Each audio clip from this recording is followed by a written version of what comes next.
Hello everyone, আসসালামু আলাইকুম। কেমন আছেন সবাই? আশা করছি ভালো আছেন। আজকে আমার রেসিপিটি হলো মূলা ভাজি। আশা করছি রেসিপিটি আপনাদের ভালো লাগবে। তাহলে শুরু করি। এখানে আমি মূলা নিয়েছি। এই মূলাগুলাই আমি ভাজি করে আপনাদেরকে দেখাবো। এখন মূলাটা আমি কেটে নিব। মূলাগুলা আমি কেটে নিলাম চিকুন চিকুন করে, ভালো করে ধুয়ে পরিষ্কার করে নিলাম। এখন মূলাগুলা ভাজি করার জন্য চুলায় চলে গেলাম। চুলায় কড়াই বসিয়ে কড়াইয়ে পেঁয়াজ আর কাঁচামরিচ দিয়ে দিলাম, তেল দিয়ে দিলাম, 3টা তেজপাতা দিয়ে দিলাম। এখন পেঁয়াজটা আমি ভেজে নিব। পেঁয়াজটা আমি নেড়ে চেড়ে ভেজে নিচ্ছি। পেঁয়াজটা একদম লালচে কালার করে ভাজতে হবে না, একটু নরম হয়ে আসলেই এর মধ্যে আমি গোটা জিরা দিয়ে দিব।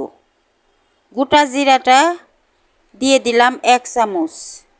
এই জিরা আর তেজপাতাটা দিলে মূলার যে গন্ধটা আসে সে গন্ধটা আসবে না, ওই কারণে জিরাটা দিতে হবে, তেজপাতাটা দিতে হবে।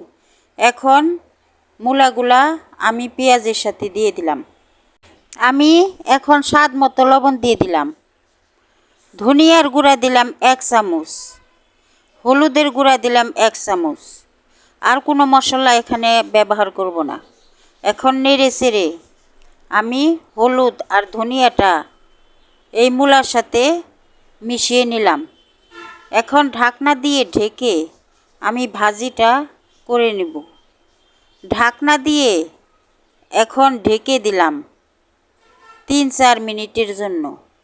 3-4 মিনিট পরে ঢাকনা তুলে মূলা ভাজিটা আমি নেড়ে দিলাম। এখন নেড়ে দেওয়ার পর আমি আবারও ঢেকে দিব 5-6 মিনিটের জন্য। আবারও আমি ঢাকনা দিয়ে ঢেকে দিলাম 5-6 মিনিটের জন্য। 5-6 মিনিট পরে ঢাকনা তুলে মূলা ভাজিটা আমি আবারও নেড়ে দিলাম। এখন এর মধ্যে আমি ধনিয়া পাতা দিয়ে দিব। ধনিয়া পাতা এই মূলা ভাজিতে দিলে মূলা ভাজি খেতে দারুণ লাগে। আমি ধনিয়া পাতা দিয়ে দিলাম। এখন ধনিয়া পাতা দেওয়ার পর নেড়ে চেড়ে আমি মূলা ভাজিটা ভেজে নিব ভালো করে, আর ঢাকনা দিয়ে ঢাকবো না।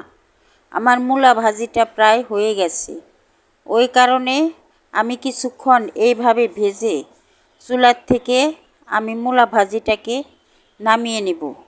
মূলা ভাজি আমার ভাজি করা হয়ে গেছে, এখন চুলার থেকে আমি নামিয়ে নিলাম। কেমন লাগলো আমার রেসিপিটি? যদি ভালো লাগে তাহলে আমাকে একটা লাইক দিয়ে সাবস্ক্রাইব করে আমার পাশে থাকবেন। আল্লাহ হাফেজ।